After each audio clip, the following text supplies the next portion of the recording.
ഏറ്റവും ഒടുവിലെത്തുന്നത് മികച്ച അധ്യാപകനും സാംസ്കാരിക പ്രവർത്തകനും പ്രഭാഷകനുമായ ശ്രീ അഗസ്റ്റിൻ കുട്ടിയിലാണ്. ഏറെ സ്നേഹാദരങ്ങളോടെ ശ്രീ അഗസ്റ്റിൻ കുട്ടിയിൽ മുന്നേ സ്നേഹത്തോടെ ക്ഷണിക്കുക.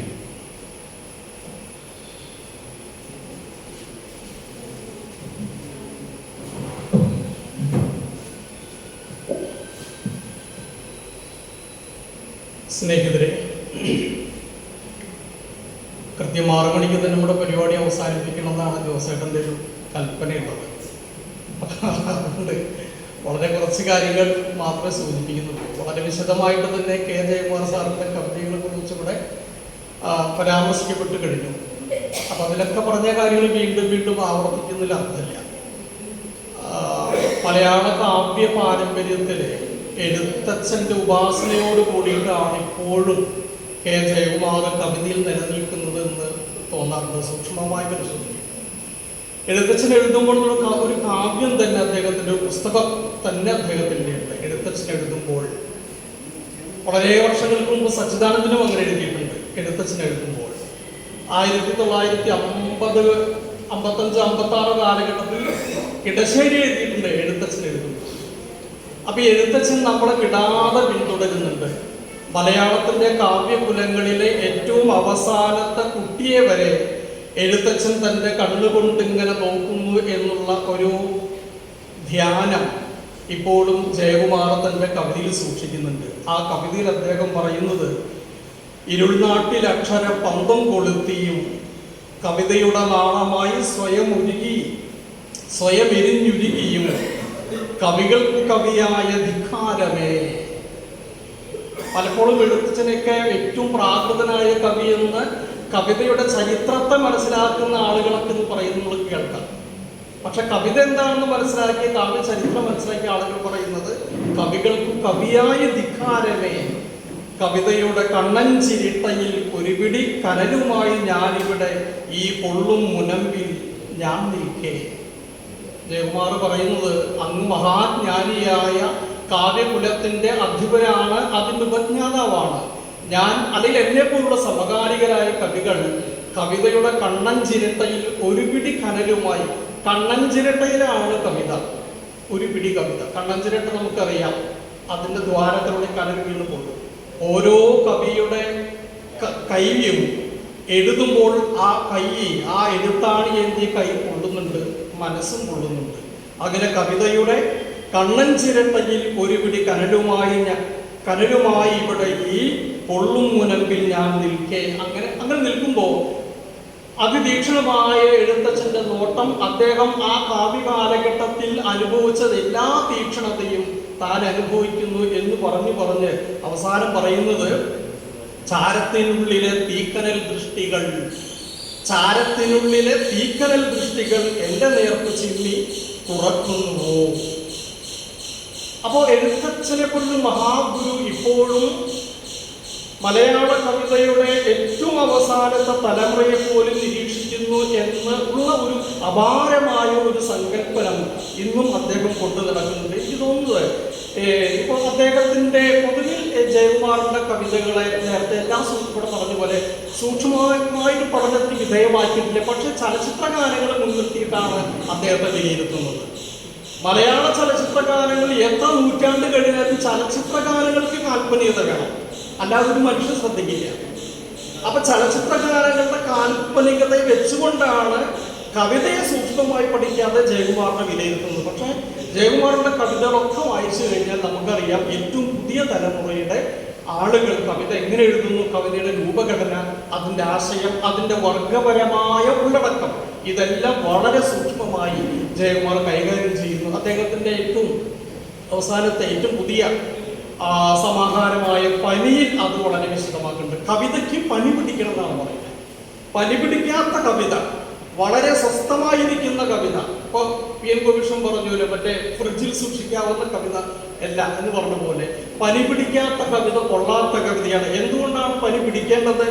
മുറിച്ചു മാറ്റി ശിഖിരങ്ങൾ കൊണ്ടും അനാഥമാക്കപ്പെട്ടവരുടെ തേങ്ങൽ കൊണ്ടും കൂട്ടം ചേർന്ന് വേട്ടയാടപ്പെട്ട് കീറി മുറിക്കപ്പെട്ട് ചുട്ടുകൊല്ലപ്പെട്ട പെൺകുഞ്ഞുങ്ങളുടെ അല്ലെങ്കിൽ സ്ത്രീകളുടെ വിലാപങ്ങൾ കൊണ്ടും.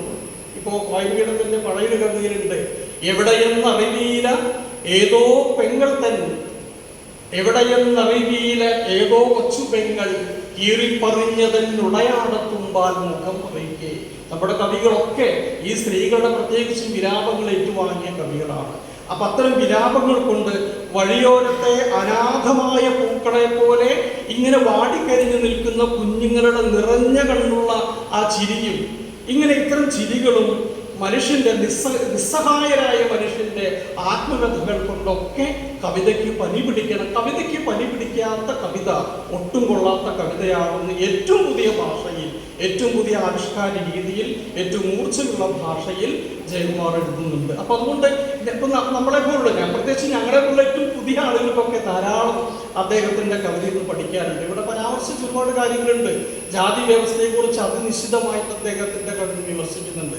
ചണ്ടാല ഭിക്ഷുകി എന്ന് തന്നെയാണ് ആ കവിതയുടെ പേര്. ആശാന്റെ കവിത പോലെ തന്നെ ആ വാക്കിൽ നമ്മൾ പലപ്പോഴും ശ്രദ്ധിക്കാത്ത വാക്കുകൾ, ഒരു ടൈറ്റിൽ, ഒരു വാക്കിൽ തന്നെ സ്ഫോടനം സൃഷ്ടിക്കപ്പെട്ടു എന്നുള്ളതാണ് അതിൻ്റെ ഒരു അർത്ഥം. ചണ്ടാല ഭിക്ഷുകിയാണ്.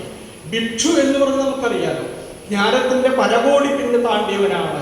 ഏറ്റവും അക്കാലഘട്ടത്തിലാണെങ്കിൽ ജാതി ശ്രേഷ്ഠരായ ഉന്നതരായ ആളുകൾ, ജ്ഞാനം പിന്നെ ഭൂമിയും ജ്ഞാനവും അധികാരം കൈവശമുള്ള ജ്ഞാനികളായിട്ടുള്ള വലിയ മനുഷ്യരാണ് ഈ ഭിക്ഷുക്കൾ. ആ ഭിക്ഷുവിന്റെ സ്ഥാനത്തേക്ക് ആര് വരുന്ന ഒരു ചണ്ടാള എന്നൊരു വാക്ക് കൂട്ടിച്ചേർക്കുന്നതോടുകൂടി ഭാഷയിൽ തന്നെ മഹാവിസ്ഫോടനം ഉണ്ടാക്കിയിട്ടുള്ള ആളാണ് ആശാൻ. അതേ ആശാന്റെ ആ പദം തന്നെയാണ് ചണ്ടാല ഭിക്ഷുക്ക് എന്നുള്ള ഒരു കവിതയിൽ ഇദ്ദേഹം ചേർക്കുന്നത്. അതിൽ പറയുന്ന ഒറ്റ കാര്യമുള്ളൂ, വളരെ ചെറിയ കവിതയാണ്. ചണ്ടാല ഭിക്ഷുക്ക് ഇപ്പോഴും നമ്മുടെ ഗ്രാമത്തിലുണ്ട്. ഗ്രാമങ്ങളിലെ കിണറുകളിൽ, ആ കിണറിന്റെ ഓരത്ത് പാളയിൽ കൊട്ടിയ കയറുമായി അവൾ കാത്തു നിൽക്കുന്നുണ്ട്.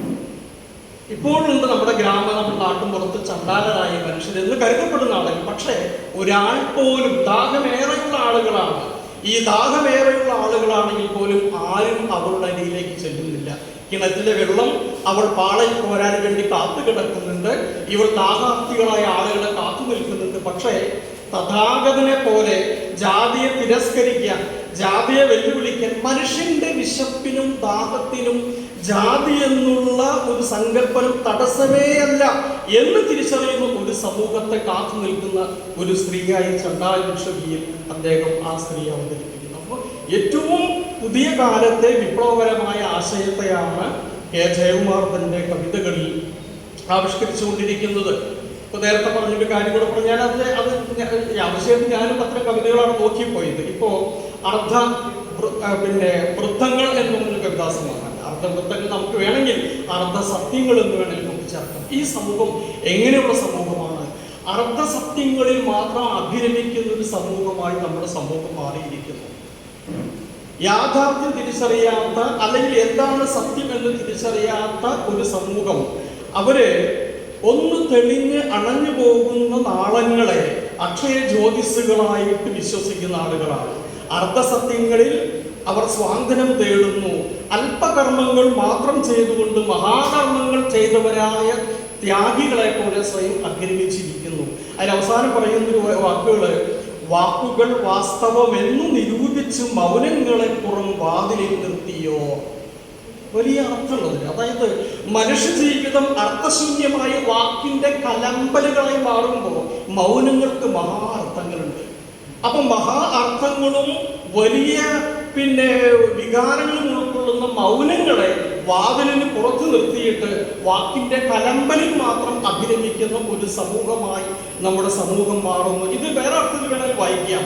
ഏത് നന്മതൻ മറുപുറം കാണും നമ്മളെല്ലാം ഒരു സൗവർണ പ്രതിപക്ഷം. ഇതൊന്നുമല്ല സത്യം. ഈ കാണുന്നതല്ല, ഈ കലമ്പലല്ല, ഈ തെളിഞ്ഞു കത്തി അപ്പൊ തന്നെ അണഞ്ഞു പോകുന്നതല്ല, ഈ അല്പജ്ഞാനമല്ല, ഇതൊന്നുമല്ല സത്യം, ഇതിനപ്പുറത്താണ് എന്ന് ജയകുമാർ പറയുമ്പോൾ വൈലോപ്പിള്ളി പറഞ്ഞു മറ്റൊരു ഭാഷയിലാണ്, നന്മതൻ മറുപുറം കാണും ഞങ്ങളെന്നും ഒരു സൗവർണ പ്രതിപക്ഷം. ഈ നന്മയുടെ മറുപുറം കാണാൻ ഇന്നും കഴിയാത്തൊരു സമൂഹത്തിൽ കവികൾ വാക്കുകൊണ്ട് വിളക്കുകളെ കൊളുത്തി വെക്കുന്നവരാണ്. ജയകുമാറിനെ പോലുള്ള വളരെ സീനിയർ ആയിട്ടുള്ള ഒരാള് കവിതയുടെ ഏറ്റവും പുതിയ ജനുസിനെ നമ്മുടെ മുമ്പിലേക്ക് അവതരിപ്പിക്കുന്നു. തീർച്ചയായിട്ടും അത് പുതിയ തലമുറയ്ക്ക് കുറെ കൂടി ആഴത്തിൽ പഠിക്കുവാനും മനസ്സിലാക്കുവാനുമുള്ള ഒരു സാധ്യതയാണ്. ഇത്രമാത്രം പറഞ്ഞുകൊണ്ട് ഈ ചടങ്ങിൽ എന്നെ ക്ഷണിച്ചതിന് സംഘാടകർക്ക് നന്ദി രേഖപ്പെടുത്തിക്കൊണ്ട് അവസാനിപ്പിക്കുന്നു.